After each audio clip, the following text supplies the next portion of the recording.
First of all, how are you doing? Eh, How was your off season?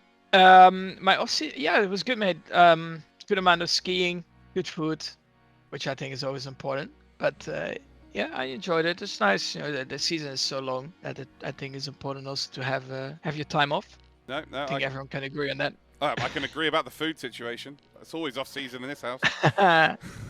We put a post out on Instagram yesterday, and about 57 million people decided to leave a question. So if your question doesn't get asked, either it was rubbish or we didn't have time to put it in. So yeah, the first question is from Jude.Cabral CF on Instagram.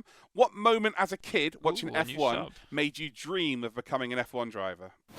Honestly, I don't think it was actually watching like F1. It was more, at the time, yeah, when I grew up, of course, also my dad was still in F1, and I joined him, of course, to like test days and some races. I think I remembered actually I was in Malaysia with my mom and my dad also. These kind of like memories, they stick in your mind. Plus, my dad also had like a go-karting team at the time, so it's like you just you just see a lot of racing, and I just wanted to start go-karting. I think that's where I was like, yeah, I want to start driving myself because at that point it's not like I want to be a Formula One driver. At that point it was like I want to be a go-kart driver and have fun there.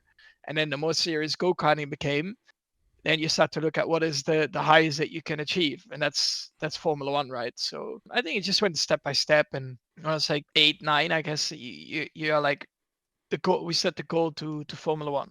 We got one from Ali Claire, 23. What is the biggest differences between sim racing and real racing, and what are the biggest similarities? I think the biggest difference is, of course, the G forces. So in a real car, I mean everything, right? Like accelerating, braking, cornering. That's something that you don't feel. Especially I'm driving, of course, at home also on a static rig because it's faster. All these kind of motion rigs are slower. But of course, if you want to try and replicate a little bit of what you feel in real life, then yeah, you buy a motion rig. But I think it's not really. It's not really. Thank you. It's not really necessary at the moment. Oh, I can't put it there. My dog will eat it. 1 second. So yeah. Uh, and then yeah, besides that, I think what is it's quite similar. I think in terms of how you work on the setup, how you work out strategies, and as you see now in this race as well, it's raining. You have to make the right call to be on the right tires. It's exactly the same as in real life. You're working off a radar initial, your feeling as well while driving.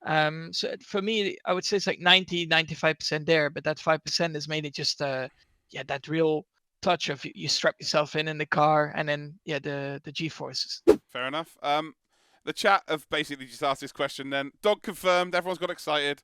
But there is a dog. I asked you yesterday what type of dog, and you said Yeah, a brown one. Yeah. What type of dog is it? What's Jackson. it called? Jackson Nino. But Nino. I don't know. He left again. Yeah, Ah. yeah. He left again because I put the food up. So he was not interested anymore in me. That's again. It sounds your pets all sound a bit like me. Right. We apart from the memories you got from winning the 2024 Formula World Championship, what memories do you have that stick out from the year? It's from Maxica with a Z instead of an A. From 24, Yeah. 2024. Daytona win.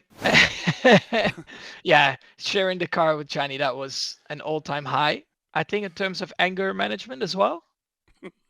Uh, no, from 24, I think just the start of the year was very nice. But then now, especially looking back at it, having to face, the tough moments in that year as well is something that I'm quite proud of, because it's easy to lose your head and start stressing about everything. But we actually, I think we did very well to keep calm. And of course, you can always say wins, Ooh, blah a blah. new They are sub. great, but at one point, I think some things are also more rewarding. Is how we just kept it together as a team. Yeah, that's a really good Ooh, a answer. new sub.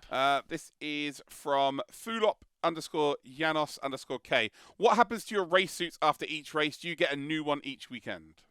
Ooh, It a new depends. sub. So if I win the race, I keep it, and I mean, we get quite a lot of new suits. I'm not exactly sure how many a year, but Ooh, a new it's a lot sub. of suits a year. It also depends a bit on the conditions and if it rained a lot or humidity wise. So I would Ooh, say a in new general it's sub. quite unlimited, but yeah, you do take every 3-4 races maybe you get new kit.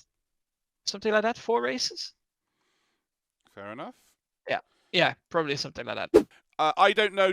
.a.username.ok. What is your favorite race in your career so far? It's hard to choose, I think. First of all, I don't remember all of them, but I think my first race win was very emotional. Then at the same time, winning your first championship, these kind of milestones are, of course, incredibly important. So they have to be one of your favorite races. But then at the same time, like, winning a race by like 30 seconds, which like I think in Hungary, maybe once in Austria as well, like when everything is just going really well the whole weekend, like that can be also like really enjoyable. And of course we cannot forget Brazil, because that was just incredibly important at that stage of the season. But Ants. that was very stressful in the wet and coming from the back. So it's of course enjoyable afterwards, but at the time, like when you're driving it's not that enjoyable because it's quite stressful. You don't want to crash. I don't know whether you, because as a fan, whenever we see a wet race, they always bring up like the Jensen Button race where there was 750 pit stops during it, and he managed to go from last at one point to winning. Yeah, Montreal. Yeah. Do you worry about stuff like that? Like when you finish the race, you're like, oh, that one's going to be replayed back. Like people are always going to remember that race. Well, it's probably something for later as well, right? When I stop driving to look back at and Oh, sorry. to look back at and yeah, enjoy it for sure. That actually. Oh my God, Sorry. Yeah, I was also watching. I was like, oh. That also segues us to the next question from Max Kirilli, sorry, UK5. How do you deal with pressure, especially in the last lap situation? So you just talked about how when it all goes perfectly well and you've got a big gap to work with, is all great. But how do you deal with the pressure when it is not a 30-second gap and you've got someone right with you? You've got to make that move to win the race. Yeah, that's a good question. I think also experience helps with that, because of course you have these kind of moments already from go-karting where you're defending on the last lap, and the pressure is the same because you want to win the race. Of course, an F1 car handles a bit different, but at the end of the day, you have to be confident in, I guess, your ability of what you have to do. And I mean, I've practiced a lot when I was a kid as well with my dad and my teammates and friends in these kind of situations. So a lot of prep has gone in it anyway. Yeah, from the start. And yeah, sometimes also a bit different because you can be on old tires defending, and there might be a guy behind you with fresher tires. Or when it's a bit more equal, then it's a bit easier. It's some scenarios that can be a bit more difficult. I guess I'm going to add to that question. This is from me now. How often are you in the car, like in 2024, in the current day, or 2025, and you do refer back to that, like 10 years old, 11 years old? I had this scenario. Does that still happen? Well, in the back of your mind, and I guess you make the right decision, or you try to make the right decision as much as you can from all the experiences that you've learned in the past. Aguiar Louise 03. What do you do before a race to keep focused? Yeah, I think I'm quite relaxed actually with those kind of things. Like for me, I mean, most of the time, if there is a sim race on, I'm still watching the sim race until the last moment before I jump in the car. I'm on my phone a bit, or watch some streams. I don't really have like a particular, like I need half an hour and I need to do this and that. Everyone is different in that scenario anyway. Convict D. How has Donatello settled in? He's good. He's very funny. He's a great cat. Yeah, a lot of fun with him. And as you know, chat, I don't like cats, and I like him. Annie Gron W, what advice would you give to your younger self? Yeah, I mean, I've had these questions before. Honestly, like I wouldn't give any advice, because at the end of the day, you have to make mistakes in life. You have to learn it sometimes the hard way. If you would know everything in advance, I think that would be very boring. It's almost like when people keep telling you like, don't do this, don't do this, you cannot do that when you're driving, these kind of things. At the end of the day, once you've done it, that's the only time that you will change it or you learn from it. And that's exactly, I think, what I would say. It's just not too much, actually. No. Hello. Just sorry, guys, let him live it. Your services are required. Let's My check services. Yes, let's go. Okay. Nope. Well, I think that was the last question anyway, wasn't it, Crane? Yes. Right. Have a good one, mate. Good luck. Go smash it. Yeah. See you later. Yeah. See you later, mate. Bye. Ciao.